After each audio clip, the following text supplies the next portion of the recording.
खानापूर तालुक्यातील पहिले advanced route canal treatment व कृत्रिम दंतरोपण म्हणजेच डेंटल इम्प्लांट सेंटर आता विट्यात सुरू झाले.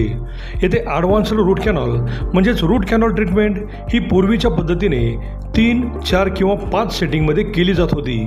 तीच ट्रीटमेंट लॅबेमोडसारख्या ॲडव्हान्स दुर्बिणीद्वारे केवळ एकाच सेटिंगमध्ये किंवा एकाच विजिटमध्ये पूर्ण होते.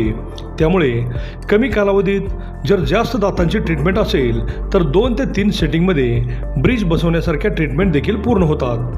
तसेच या हॉस्पिटलमध्ये स्वतंत्र कृत्रिम दंतरोपण म्हणजेच डेंटल इम्प्लांटसाठी ऑपरेशन थिएटर असणारे हे तालुक्यातील पहिलेच डेंटल हॉस्पिटल आहे. येथील सर्व ट्रीटमेंट हॉस्पिटलमधीलच तज्ज्ञ डॉक्टर्स पूर्ण करतात. डॉक्टर पृथ्वीराज देशमुख व डॉक्टर पूजा देशमुख हे रूट कॅनॉल व इम्प्लांटमधील अनुभवी व दातांमधील MDS म्हणजेच masters of dental surgery he degree प्राप्त असून सर्वच अत्याधुनिक ट्रीटमेंट ह्या एकाच छताखाली केल्या जातात. चला तर मग आपल्या दातांच्या कुठल्याही समस्यांसाठी आजच भेट द्या. आमचा पत्ता डॉक्टर देशमुख सुपर स्पेशालिटी दातांचा दवाखाना व रूट कॅनॉल स्पेशालिटी सेंटर, दृष्टी हॉस्पिटल शेजारी, यशवंत नगर, विटा. नमस्कार, प्राईम न्यूजमध्ये आपल्या सर्वांचे स्वागत. द्राक्ष शेती जुगार आहे असे का म्हणतात याची प्रचिती आली. वर्षभर तळहाताच्या पोडाप्रमाणे जपलेली द्राक्ष बाग यावर्षी तरी चांगले उत्पन्न देऊन जाईल ही एकच आशा ठेवून शेतकरी राजा पोटच्या गोळ्यापेक्षा जादा लक्ष देऊन द्राक्षबाग सांभाळतो, जपतो, वाढवतो. तेव्हा कुठे कडक उन्हाळ्यात रसदार द्राक्ष आपल्याला चाखता येतात. पण हा द्राक्ष उत्पादक शेतकरी प्रत्येक वर्षी उद्ध्वस्त होतोय. कधी दलाल व्यापारी दर नाही म्हणून फसवतात, कधी नेलेल्या मालाचे पैसेच दिले जात नाहीत, तर कधी निसर्गाचा कोप त्याला उद्ध्वस्त करतो.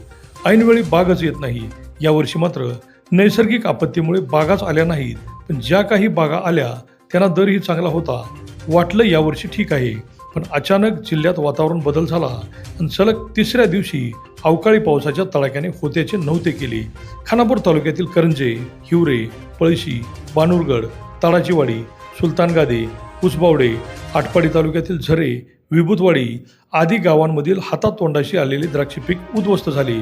निर्यातक्षम द्राक्ष बागांचे अतोनात नुकसान झाले. करोडो रुपयांचे नुकसान आता शेतकरी कसा भरून काढणार? पण आमदार सुहास बाबर यांनी तातडीने घटनास्थळी धाव घेत प्रत्यक्ष शेतात जाऊन पाहणी केली आणि प्रशासनाने तात्काळ पंचनामे करण्याचे आदेश दिले. मदत प्रक्रिया जलद गतीने राबवावी यासाठीच्या सूचना दिल्या.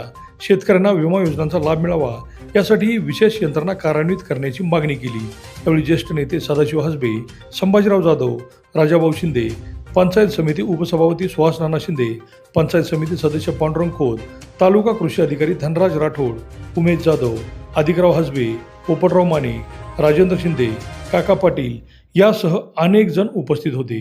उद्ध्वस्त झालेल्या शेतकऱ्यांच्या मदतीला आलेले आमदार सुहास बाबर यांनी तात्काळ भेट देऊन प्रशासनास सूचना दिल्याने शेतकरी वर्गातून समाधान व्यक्त होत आहे. अभिजित शिंदे, प्राईम न्यूज, विटा.